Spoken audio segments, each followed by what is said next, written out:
మూడవ వార్డు నుంచి ఒత్తూరు విజయ వైఫల్యంగా నామినేషన్ వేయడం జరిగింది. మరి కాంగ్రెస్ పార్టీ నుంచి నామినేషన్ వేయడం జరిగింది. కాంగ్రెస్ చేసే అభివృద్ధి పనులను ఆకర్షితులై పెద్ద ఎత్తున పట్టణం కట్టాలని చెప్పేసి మరి మూడవ వార్డు ప్రజలు ఆశీర్వాదం ఉండాలని కోరుతా ఉన్నాము. ఎందుకంటే పెద్ద ఎత్తున మేము పనులు చేసినాం కాబట్టి ఆ చేసిన పనులను ఆదరించి మమ్మల్ని ఆదరించి కౌన్సిలర్గా గెలిచిస్తారని ఆశాభావం వ్యక్తం చేస్తున్నాం. ఇదే విధంగా మా ఆర్మూర్ పట్టణంలో కూడా 36 వార్డుల్లో కూడా ఇదే స్పీడ్గా ఉంది. ఇదే స్పీడ్తో కాంగ్రెస్ దూసుకెళ్తున్నది. ఎందుకంటే కాంగ్రెస్ చేసిన ప్రభుత్వ పథకాలే మమ్మల్ని ఆదరిస్తున్నాయి. ఖచ్చితంగా కాంగ్రెస్ కైవసం చేసుకుంటామని ధీమా వ్యక్తం చేస్తా ఉన్నాము.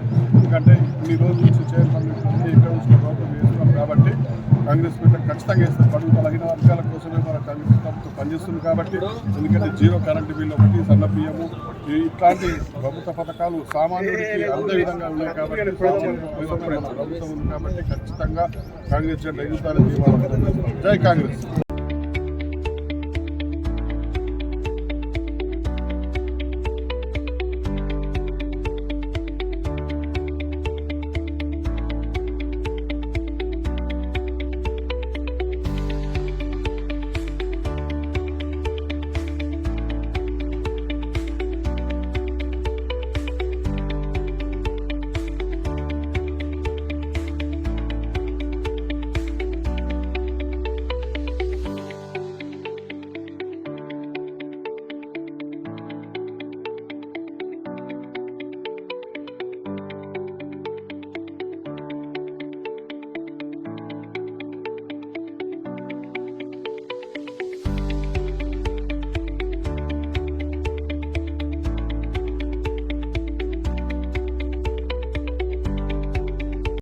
ప్రజలందరికీ నేను 3వ వార్డు నుంచి పోటీ చేస్తున్న రాచంద్ర గౌరి. మీ అందరికీ సేవ చేసేందుకే ఉంటా ఎప్పటికీ ఇప్పుడు అందరికీ నా యొక్క దండం. రాష్ట్ర సమితి 3వ వార్డు అభ్యర్థిగా శ్రీ రాచర్ల గౌరి, మా అమ్మగారైన రాచర్ల గౌరి గారిని 3వ వార్డు అభ్యర్థిగా బీఆర్ఎస్ పార్టీ అభ్యర్థిగా ఈరోజు నామినేషన్ వేయడం జరిగింది. మరి 3వ వార్డు ఔజంబోడు మరియు విద్యానగర్, గణేష్ నగర్ కాలనీలో ప్రజలు అన్ని సమస్యలకై మా అమ్మగారిని ముందుండి మున్సిపాలిటీలో మరి ప్రశ్నించే గొంతుగా ముందుండి వార్డు సమస్యలన్నింటినీ పరిష్కరించేసి మరి ప్రతి సమస్యను కూడా మేము శ్రద్ధగా ముందు ఉండి ప్రజలకు న్యాయం చేస్తామని చెప్పేసి ఈ ముఖంగా మరి మీడియా ముఖంగా మేము చెప్తున్నాము. మా అమ్మగారు నేను మరి గత 30 సంవత్సరాల నుంచి నేను రాజకీయ జీవితం ఉన్నా, క్రియాశీల విద్యార్థి జీవితం నుంచి ఉన్నా కాబట్టి మా వార్డులో ప్రతి సమస్యను కూడా స్ఫులంగా ఉండి మున్సిపాలిటీలో నేను గలమిప్తా అని చెప్పి ముందు ఇస్తున్నాను. జై తెలంగాణ. జై. చిట్టచివరి నామినేషన్ రోజున బీఆర్ఎస్ పార్టీ తరఫున నేను నామినేషన్ ఇవ్వడం జరిగింది.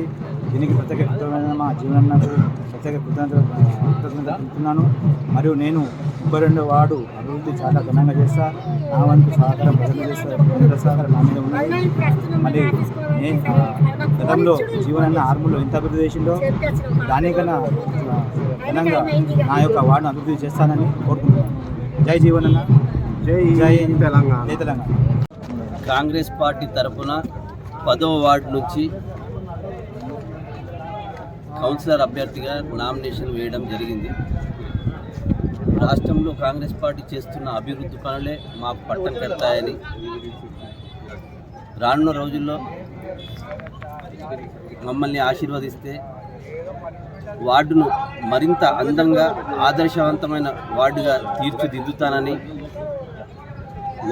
వార్డు ప్రజల ఆశీర్వాదం మాపై ఉండాలని కోరుకుంటున్నాను. మీడియా మిత్రులకి మరియు ప్రజలకి అందరికీ నమస్కారం. నేను ఎండి సలీం. మీ అందరికీ తెలుసు నేను ఒక సోషల్ వర్క్ని. ప్రస్తుతం మున్సిపల్ ఎన్నికల్లో భాగంగా మామిడిపల్లిలోని 9th వార్డు నుంచి బీఎస్పీ పార్టీ నుంచి పోటీ చేస్తున్నాను. నా వార్డు ప్రజలందరికీ కూడా తెలుసు నేను ఎప్పుడు కూడా అందుబాటులో ఉండి వాళ్ళకు సేవా కార్యక్రమాలు చేస్తాను. అదేవిధంగా మా ప్రెస్ మిత్రులందరికీ కూడా తెలుసు నేను ప్రతి సమస్యపై సమయం ఇచ్చి ఆ సమస్యలు పరిష్కారం దిశగా పనిచేస్తాను. ప్రజలందరూ కూడా మా మామిడిపల్లి గ్రామ ప్రజలందరికీ, నా 9th వార్డు గ్రామ ప్రజలందరికీ కూడా బీఎస్పీ పార్టీకి ఏనుగు గుర్తుకు ఓటు వేసి నన్ను భారీ మెజార్టీతో గెలిపించగలరని చెప్పేసి నేను మనవి చేస్తున్నాను. మీడియా మిత్రులకు కూడా మీ వంతుగా మీకు తెలిసిన వాళ్ళు బంధువులు ఎవరైనా ఉంటే చెప్పండి, సహకరించమని చెప్పేసి నేను కోరుతా ఉన్నాను. జై భీమ్, జై హింద్, జై భారత్.